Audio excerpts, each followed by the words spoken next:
Hi everyone, welcome back to the channel. I hope you are doing well. So this video is going to be basically my pre-board revision video. तो जैसे कि आपको पता है कि मेरे pre boards होने वाले थे सेकंड वाले, तो टाइटल देख के पता ही चल चुका है मेरे 5 दिन रह गए हैं सेकंड प्री बोर्ड को। तो मैं उसकी प्रिपरेशन कर रही थी। तो फर्स्ट प्री बोर्ड जो था वो मेरा हिस्ट्री का था, इसलिए मैं अपना हिस्ट्री का रिवीजन कर रही थी। ये चैप्टर मैंने पढ़ लिया था, तो मैं जो इसके मैंने क्वेश्चन आंसर वाले नोट्स बनाए थे उसको पढ़ रही थी, जो मैंने फसना पक्का सीरीज़ से बनाए थे। तो ये मुझे काफ़ी इजी लगे पूरे चैप्टर को पढ़ने के लिए, और इससे मुझे पता भी चल चुका कि किस तरीके से मेरे क्वेश्चन आंसर आएंगे, इसलिए मैं इन नोट्स को रिवाइज़ कर रही थी। और रिवीजन करने के बाद पता चला कि मेरे कुछ कॉन्सेप्ट अभी भी क्लियर नहीं है। वो फर्स्ट बुक के तो मेरे सारे कॉन्सेप्ट क्लियर हैं, और जो सेकंड और थर्ड बुक है उसमें मुझे थोड़ी डिफ़िकल्टी आ रही थी कुछ चैप्टर्स में, क्योंकि जो सूफिज़्म वाला चैप्टर है वो काफ़ी ज़्यादा हार्ड है सेकंड बुक का। उसको मैंने 2 से 3 बार पढ़ा था, उसके बाद भी मेरे कॉन्सेप्ट क्लियर नहीं हो रहे थे। मुझे नहीं पता चल रहा था ऐसा क्यों। मैंने नोट्स भी रिवाइज़ करे, एंड अब मैं सिर्फ उसके क्वेश्चन आंसरों का ही रिवीजन करने वाली हूँ। और अगर आपको कुछ पता है कि किस तरीके से मैं चैप्टर को पढ़ सकती हूँ, तो प्लीज़ कमेंट सेक्शन में मुझे ज़रूर बताना और मेरी हेल्प करना। एंड बात करी जाए थर्ड, उसमें जो वो कॉन्स्टिट्यूशन वाला चैप्टर है, आई नो वो काफ़ी इजी चैप्टर है, पर जो उसमें डेट्स वगैरह होती हैं और जो लीडर्स के नेम होते हैं उसको याद करने में मुझे काफ़ी ज़्यादा परेशानी होती है। पता ना क्यों, क्योंकि वो एक तो इतने सारे लीडर्स के नेम होते हैं और इतनी सारी डेट होती है जो मैं याद नहीं कर पाती।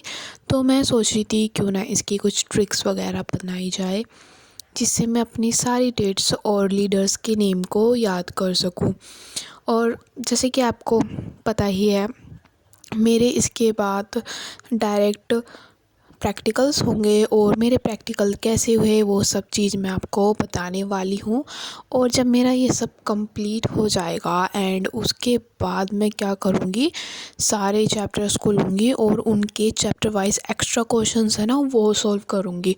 क्योंकि एकदम मैं सैम्पल पेपर सॉल्व नहीं करना चाहती। पहले मैं सोच रही हूँ जो चैप्टर मेरे हो चुके हैं उनके क्वेश्चन आंसर कर लूँ और देख लूँ कौन सा टॉपिक मेरा अनक्लियर है, क्योंकि ऐसा तो नहीं है कि मुझे दोबारा से शुरू से पढ़ना पड़ेगा सारे टॉपिक। तो इसलिए मैं सोच रही हूँ पहले ही सारे टॉपिक क्लियर्स कर लूँ एंड उसके बाद कुछ करूँ।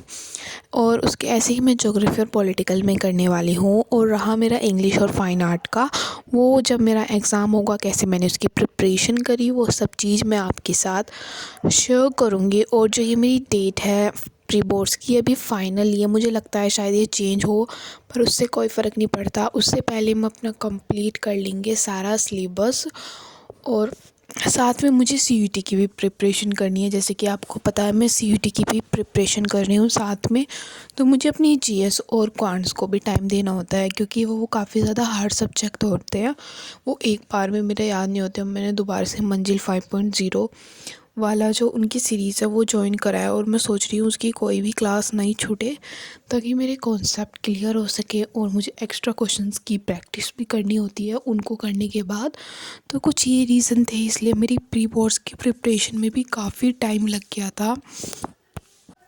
पर मैं आगे कोई अच्छा सा शेड्यूल बनाकर इन सब की प्रॉब्लम को भी सॉल्व कर लूँगी। और जैसे कि मुझे पता है मेरा भी स्कूल का सिलेबस भी कंप्लीट नहीं हुआ है, और इन्होंने अभी से प्री बोर्ड्स दे दिए। वो उन कह रहे थे कि पहले तुम अपना पेपर दे लो और उसके बाद में आपका सिलेबस कंप्लीट हो जाएगा, इसमें कोई प्रॉब्लम नहीं है। मैं पूरा दिन बैठ के अपनी प्री बोर्ड की प्रिपरेशन नहीं करती हूँ, थोड़ी देर मैं अपनी सीयूईटी के लिए भी निकालती हूँ। उसकी जो डेली जी की क्लासेस होती है मैं वो भी लेती हूँ। और क्या नाम की जो मेरी डेली, तो मैं क्वांट्स और रीजनिंग की क्लास नहीं लेती, पर अल्टरनेटिव लेती हूँ हर वीक में। 2 दिन मैं प्री क्वांट्स की क्लास लेती हूँ एंड 2 दिन मैं अपनी रीजनिंग की क्लास लेती हूँ। पर जीके की मैं रोज़ क्लास लेती हूँ। और मेन सब्जेक्ट की तो आपको पता ही है, मेरी प्रिपरेशन मेरे मेन सब्जेक्ट से हो रही है। जैसे मैं प्री बोर्ड की प्रिपरेशन करती हूँ तो मैं कुछ वीडियोस वगैरह देख लेती हूँ अपनी सीयूईटी के लिए, एमसीक्यू के लिए। और इसके अलावा मैं कोई ख़ास चीज़ें यूज़ नहीं कर रही। हाँ, मैं सैम्पल पेपर ख़रीदने वाली हूँ अपने प्री बोर्ड्स के लिए, पर सीयूईटी के लिए मैं अभी कोई सैम्पल पेपर नहीं ख़रीदने वाली, क्योंकि मैं सोच रही हूँ उसमें मेरा टाइम ज़्यादा वेस्ट होगा और मैं अपने प्री बोर्ड पर फोकस नहीं कर पाऊँगी। इसलिए मैंने कोई अभी एक्स्ट्रा बुक नहीं ख़रीदी है। और जब भी मैं कोई एक्स्ट्रा बुक ख़रीदूँगी तो आप लोगों के साथ शेयर भी मैं ज़रूर करूँगी कि कौन सी बुक से मैं प्रिपरेशन कर रही हूँ और कौन सी आपके लिए बेस्ट होगी। तो जब मैं ख़रीदूँगी तो मैं उसका रिव्यू भी आप सबके लिए शेयर करूँगी। तो बेसिकली आज का वीडियो बनाने का मेरा मतलब यही था कि मैं आपको अपडेट देना चाहती थी कि मेरा सिलेबस